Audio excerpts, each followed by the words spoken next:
What happens when technology evolves faster than the institutions designed to organize human life?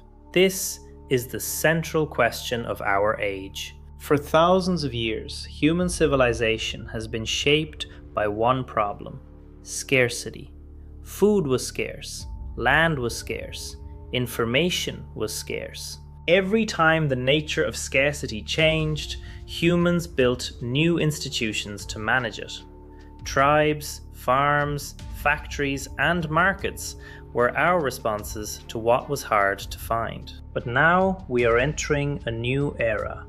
What happens when machines begin making intelligence itself abundant? We are facing a shift not just in technology, but in the foundation of civilization itself. In the hunter-gatherer era, the main uncertainty was food. The institution we built was the tribe, a machine for collective survival and cooperation. Then came the agricultural era. The harvest was the great uncertainty. We built farms, storage systems, and the concept of property to manage the soil. In the commercial era, the uncertainty shifted to trade. We invented markets, formal contracts, and global currencies to bridge the distance between us. The industrial era managed production through corporations. The information era managed knowledge through search engines. And now we arrive at the AI era. AI increasingly reduces the cost of prediction, information, and routine cognitive work. It is the new amplifier of human intelligence. If intelligence becomes cheaper and more abundant than ever before, we must ask, what becomes more valuable? What remains uniquely human? Today, machines are no longer just tools. They are becoming workers. They write code, analyze legal documents, and manage complex logistics. This doesn't mean human labor disappears, but it radically shifts the balance between labor and capital. The fundamental deal of the economy is changing. For most of history, you contributed labor, received income, and used that income to participate in the economy. But what if machines do the work? In this world, the income flows toward the owners of software, AI systems, and intellectual property. The gap between those who work and those who own widens. We could enter a strange world where society becomes richer as a whole, while individuals feel economically less necessary than ever before. One proposed solution is universal basic income. The idea that wealth created by machines should be shared directly with every citizen. But income alone doesn't solve the deeper problem. Work provides more than just money.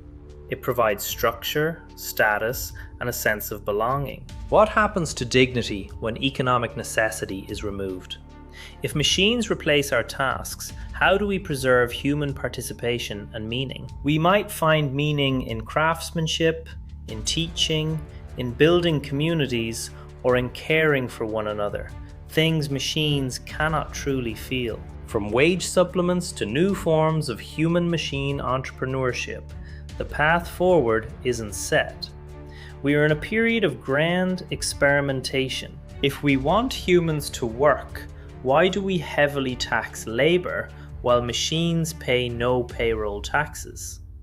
Are we taxing the wrong things for this new era? Tax systems can guide behavior. We tax pollution to reflect its true social cost.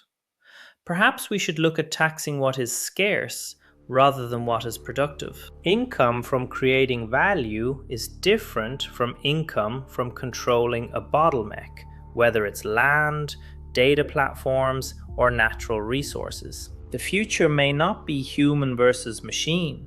It may be human multiplied by machine.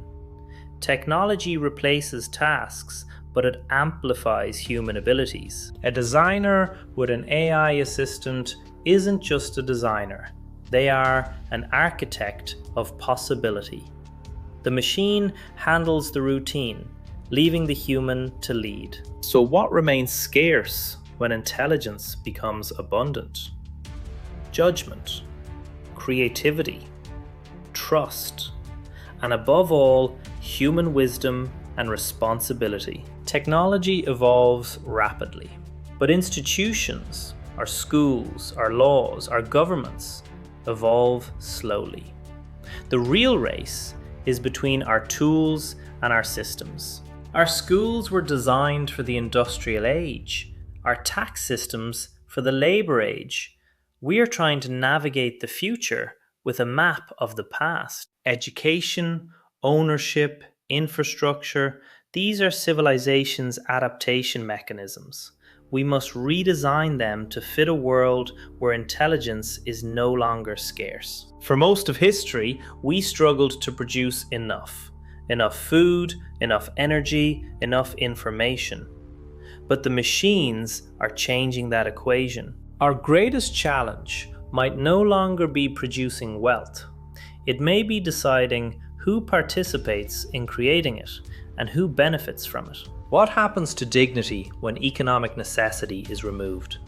If machines replace our tasks, how do we preserve human participation and meaning? Every technological revolution changes what is possible. The deeper revolutions change what is scarce. And when scarcity changes, civilization changes with it. Can our institutions evolve as quickly as our machines? That is the race we are all running.